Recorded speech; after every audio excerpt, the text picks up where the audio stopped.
para falar de uma menina de 14 anos, extremamente destemida. Mas ela não era assim à toa, né? Ela é descendente de uma linhagem de reis bem sanguinários, né? Essa menina, ela tinha 14 anos quando seu pai, Ptolomeu XIII, que era descendente do primeiro Ptolomeu, que vinha a ser um general grego do exército de Alexandre o Grande, que assumiu o Egito após a morte de Alexandre o Grande. Já há 250 anos essa linhagem governava o Egito, quando o homem mais rico do mundo precisava subornar o exército mais poderoso do mundo, Roma, para continuar no poder. O povo era muito insatisfeito com esse rei, ele era um homem fraco e ele acaba dando Chipre para os romanos. O povo fica extremamente insatisfeito e ele acaba tendo que fugir e pedir ajuda para os seus cães de guarda, né? Então a irmã mais velha de Cleópatra, Berenice, assume o poder no Egito e ela vai poder ter um preview do que vai ser a sua vida. Quando seu pai marcha de volta com os romanos, né, para tomar o trono, manda matar a própria filha Berenice, né? Cleópatra já dá um look no seu futuro bofe Marco Antônio, mas fica tudo por isso mesmo, ela era muito jovem e estava muito longe do poder. Mas Cleópatra não era nada boba, ela sabia que podia acontecer com ela o que aconteceu com Berenice. Ela era a próxima na linha de sucessão. Seu pai governou até a morte. Quando ela assumiu, ela não era qualquer uma. Além de extremamente preparada, Cleópatra era boa de marketing pra caramba. Inclusive, ela era a única da sua linhagem a falar egípcio, porque os Ptolomeus falavam gregos, casavam entre si, mantinham costumes gregos, mas Cleópatra falava egípcio. Uma outra curiosidade interessante, uma primeira curiosidade que a gente vai contar essa noite é que Cleópatra não tinha cabelo. As egípcias raspavam a cabeça e usavam aquela peruca de franjinha, que eu nem sei se era feita de cabelo ou de algum outro material sintético para evitar os piolhos, né?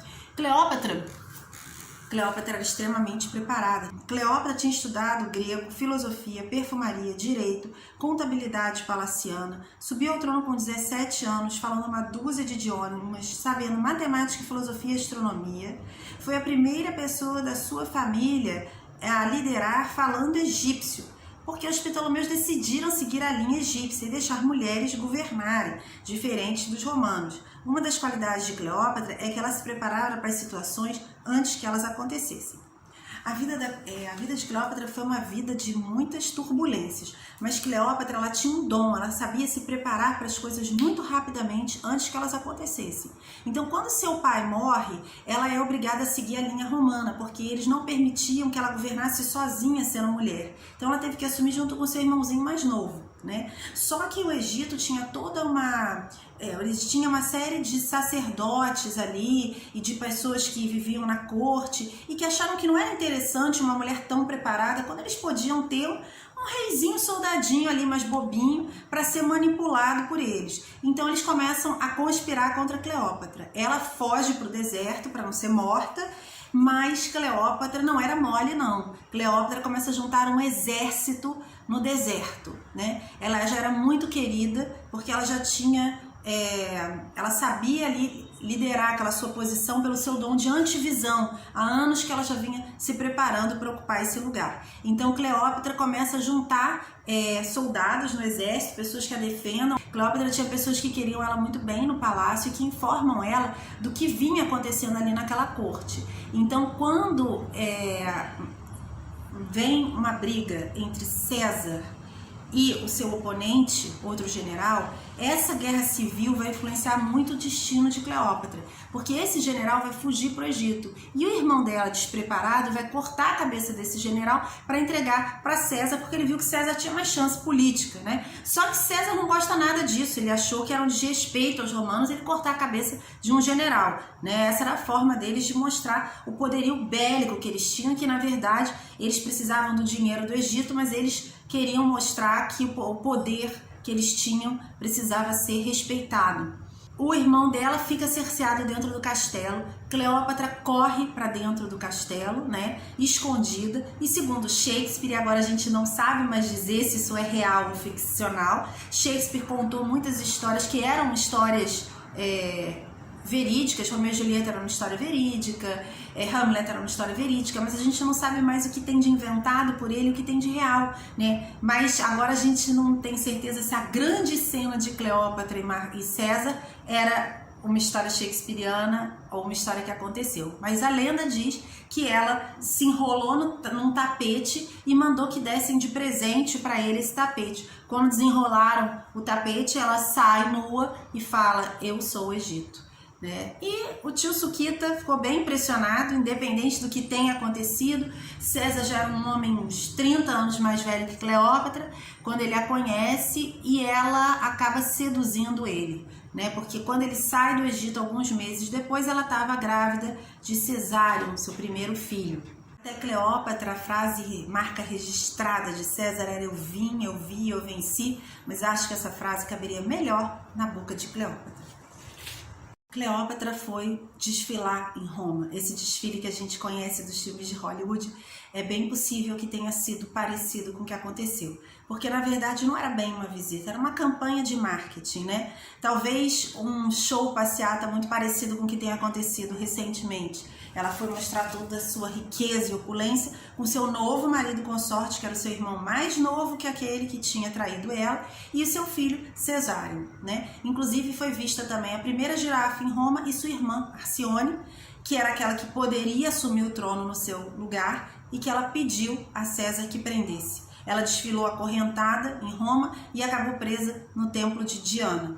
O que acontece com Cleópatra nesse desfile, né, é que ela fica ali um tempo ainda em Roma, né, e orbitando César, mas que era um homem casado e que não assume publicamente o romance, mas não só continua vendo, fica com Cleópatra, né? Como isso começa a causar um problema muito sério para ele, porque algumas pessoas começaram a ter medo de que ele acabasse a república, uma vez que ele tinha relações de sangue com uma monarquia egípcia que tinha tanto poder financeiro, de que ele poderia usar isso para virar um imperador, o que na verdade ele não vai fazer, mas o seu sucessor vai. E aí a dúvida não era tão infundada assim, então eles começam a temer que ele faça isso, e isso acaba levando, é um dos fatores que acaba levando ao assassinato de César, né? Mas enquanto Cleópatra tá lá, ele acaba fazendo até uma estátua de Cleópatra dentro do templo de Vênus Genatrix, que seria a Vênus que deu origem aqueles que fundaram Roma na lenda romana. Inclusive o próprio César se dizia descendente de Afrodite. E como Cleópatra no Egito se associava a Ísis, ela começa a se associar a Vênus em Roma, né? E ela ganha uma estátua dela dentro do templo de Vênus, e ela inclusive usava cachos dourados das escravas alemãs na sua peruca morena, né, negra, para lembrar Vênus a dourada, né, que era a imagem que Vênus tomou quando foi apropriada pelos romanos, né? Então o que acontece? A boca miúda, os homens começam a falar muito mal de Cleópatra, porque uma mulher rica, sensual, poderosa, não ia ficar impune, não é mesmo? Mas, como eu disse antes, Cleo não era de chorar as pitangas, nem de desfiar o rosário, nem de se fazer de vítima. Quando César foi assassinado, ela voltou para o Egito e se colocou como neutra, que era a posição mais segura para ela e seu filho, deixando a César o que era de César, ou que Roma decidisse sozinha quem ia governar. Então, gente, enquanto eu conto mais um pouquinho da vida de Cleópatra, eu vou deixar rolar um vídeo, uma animação de um canal parceiro, que tem um link aqui embaixo, mostrando como era o Egito da época de Cleópatra. Então, o que acontece quando Marco Antônio fica com metade do Império Romano, o do Oriente, e Otávio, sobrinho de César, fica com o Império Romano do Ocidente, né? Marco Antônio corre para Tarso e chama Cleópatra para ela explicar por que ela não apoiou César, né? E ela não deve ter explicado nada, porque ela não era dessas. O que ela fez foi dar uma seduzida básica nele, né? Que depois de uns meses passeando de barco com ela, também acabou sendo pai de um rebento egípcio. E Cleópatra não passeava de barco como qualquer uma. Cleópatra passeava de barco com uma perfumaria tão intensa que o Nilo ficava perfumado com o cheiro de Cleópatra. Inclusive, Shakespeare chega a dizer que Cleopatra's sails were so perfumed that the winds were lovesick with them, né? Ela fazia banquetes e festas com Marco Antônio que chegaram até os ouvidos de Roma, né? E só se falava disso, que ele estava sendo totalmente abduzido pelos poderes de Cleópatra, né? Que fazia tudo para seduzi-lo. Inclusive, quando Marco Antônio ganha uma batalha importante, em vez de ir a Roma comemorar a sua vitória, ele vai ao Egito, onde Cleópatra faz uma festa com as proporções da fortuna e do poder que ela tinha. E isso há, assim, uma gota d'água em Roma, porque eles decidem que ele vai ter que casar com Otaviana, irmã de Otávio, como uma forma de garantir que ele não casasse com Cleópatra. Era o medo que eles tinham de que, ao se associar por casamento, o Império Romano passasse a ser uma propriedade do Egito, se tornasse um império. Então, ele fica totalmente seduzido por Cleópatra, esquece lá as suas obrigações, e esse amor, de alguma forma, ele balança com Cleópatra também, porque ela perde o seu dom de antivisão, ela fica menos política quando isso acontece. E ela começa a tirar várias coisas de Marco Antônio. Ela consegue o Chipre de volta, que vai causar um certo caos ali nas relações políticas. Ela consegue que ele mate a irmã dela, porque ela tem medo que os romanos façam alguma associação com Arcíone, sua irmã, e tomem o trono dela, né? E o irmão dela também morre misteriosamente, e o seu consorte passa a ser Cesário, o seu filho, e Marco Antônio realmente fica tão apaixonado que ele faz um testamento e guarda da forma que era comum. Você tinha que guardar o seu testamento com as vestais em Roma, num templo, e ele guarda esse testamento onde ele deixa tudo para os filhos de Cleópatra, inclusive Cesário. Só que tudo era muito complicado, porque ele era o governante de Roma. Quando Otaviano decide dar uma cartada final, ele invade o templo e lê o testamento de Marco Antônio, e ele usa isso para poder pressionar Roma para atacar o Egito. O mais interessante é que, apesar de a gente ter uma imagem de Cleópatra, essa mulher tão fascinante, tão sedutora,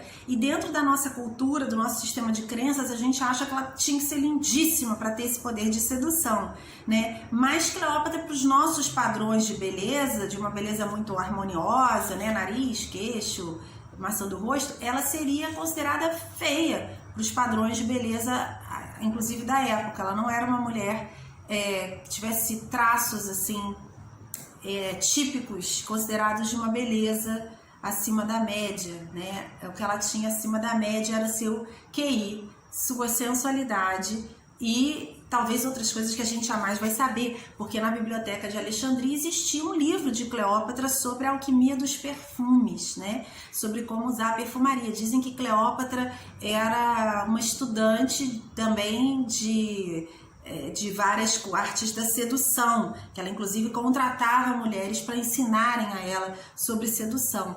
E o bolo foi inventado no Egito, inclusive, porque é um dos pratos que Cleópatra serve a Marco Antônio. Então Cleópatra seguia aquela receita da vovó também, né?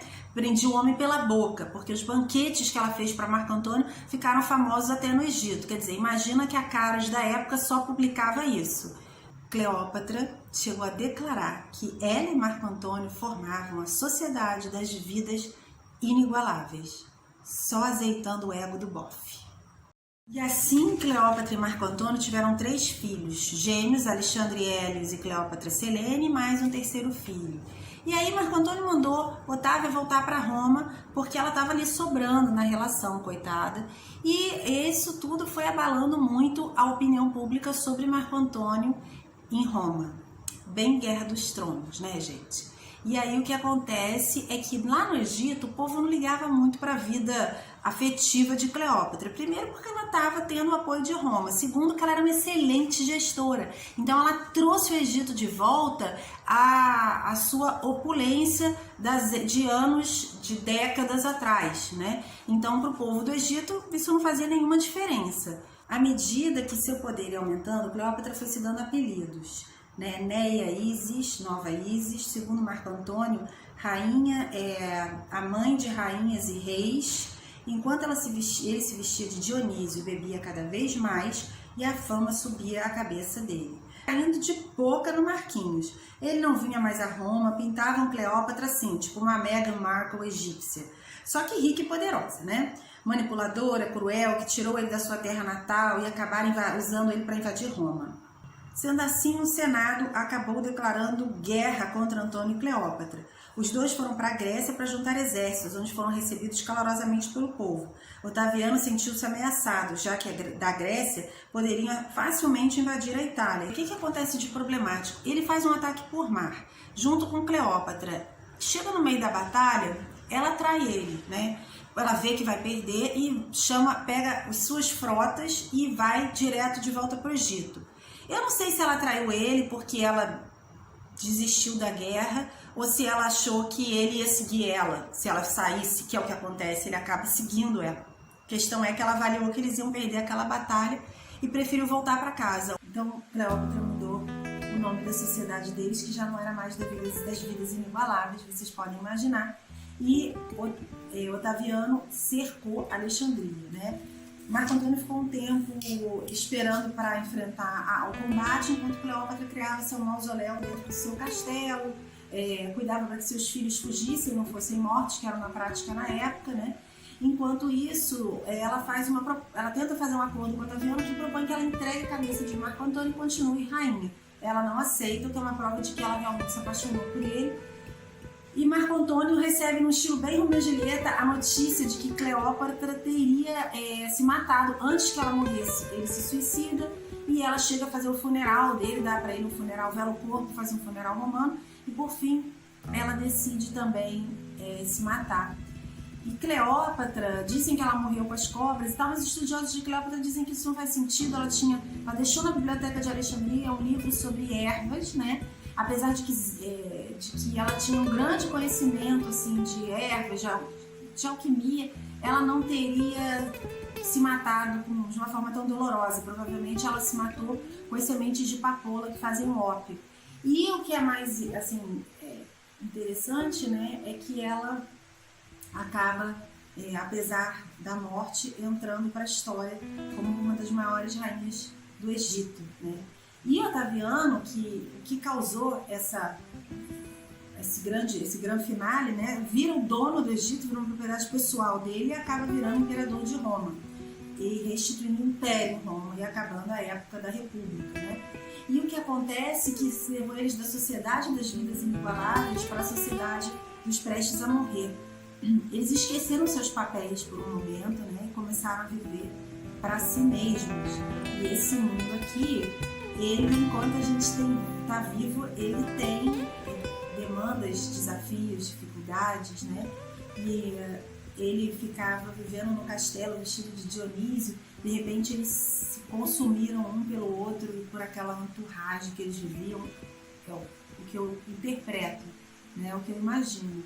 Mas já Otaviano, que estava bem a par de tudo, dos cenários da política e das mandingas, né? Porque anos depois ele vai construir inclusive templos no lugar onde era o Calvário, né? Ele era um tanto místico, Otaviano, né? E ele era bem antenado de tudo, não perde tempo e se aproveita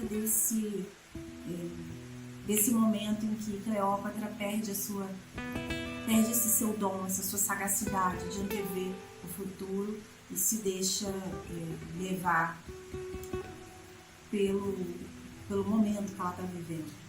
Mas apesar, né, de ter esse final tão trágico, Cleópatra deixa pra gente esse legado de ter sido uma das maiores governantes do Egito, e no momento em que você tinha pouquíssimas ou nenhuma mulher na política, ela por anos é uma exímia política.